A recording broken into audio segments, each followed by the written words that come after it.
Pina-CT scan po namin si Jores. Pagbalik po namin, yun nga daw sinabi ni Dr. Robles na severe autism po si Jores. May maintenance po siya, pero yung maintenance, pag nawala po yung gamot sa katawan niya, nagiging mas lalo po siyang malakas. At saka pag binibigyan po siya ng pangpatulog, hindi po siya natutulog. Nung lalabas siya dyan, ma'am, nakahubad. Tapos bigla lang niya itatapon yung katawan niya. Yung talagang naglalagabog. 15 years old siya, nung umpisa na po siyang nangungurot.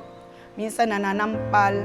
Nung 2015 po talaga, nung nag-maintenance na siya, doon po talaga yung worst. Kinakagat niya po ako sa kamay, hinihila niya po yung ulo ko, pati lahat po kami dito sa bahay, sinasaktan niya na kami. Minsan pag lumabas kami ng bahay, lahat ng masalubong niya, sinasampal niya, sinusuntok niya. Nag-ikot kami sa ukay-ukay. May isang babae na ganon siya ni Jores. Nagalit siya, sobra. Sinigawan niya si Jores, sabi niya ganon. Ano ka bang bata ka? Sabi niya ganon. Bakit ganyan ka? Lumapit po ako.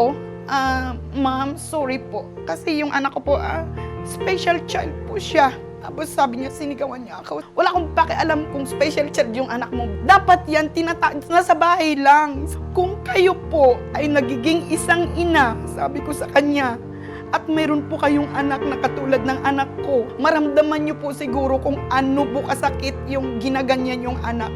Bakit? Bakit itong pangalawa meron na naman? Si Cedric, lagi po akong umiiyak sa kanya. Dahil po, tinatanong niya po ako kung bakit po daw sila nagkaganon. Ayoko yung buhay na ganito. Gusto kong maging normal. Gusto kong mag-aral. Hindi ko pa pinapakita sa anak ko. Umiiyak po ako ng patagot. Pero nitong 2015 17 na nag-inom na siya ng Immuregene, 3 nights namin na natulog siya diretso. So nakatulog din kami, parang abot langit na nakatulog ka, ma'am, ng diretso na umaga ka na nagising na Sabi ko, ano ba yun? Bakit ganon? Sabi ni papa niya, baka reaction ng food supplement. Kasi first time namin siya ginamitan ng food supplement eh. So wala nang tantrums that time. Sabi ng kapatid, mama, si kuya hindi na mainit yung ulo niya. Lagi na siyang nakangiti, tapos nagtatrabaho, nagwawalis-walis, nagliligpit na siya. Tapos si Juris sumisigaw ng wash. So napapahugas siya. Tapos ko siya hugasan, sabi niya, thank you.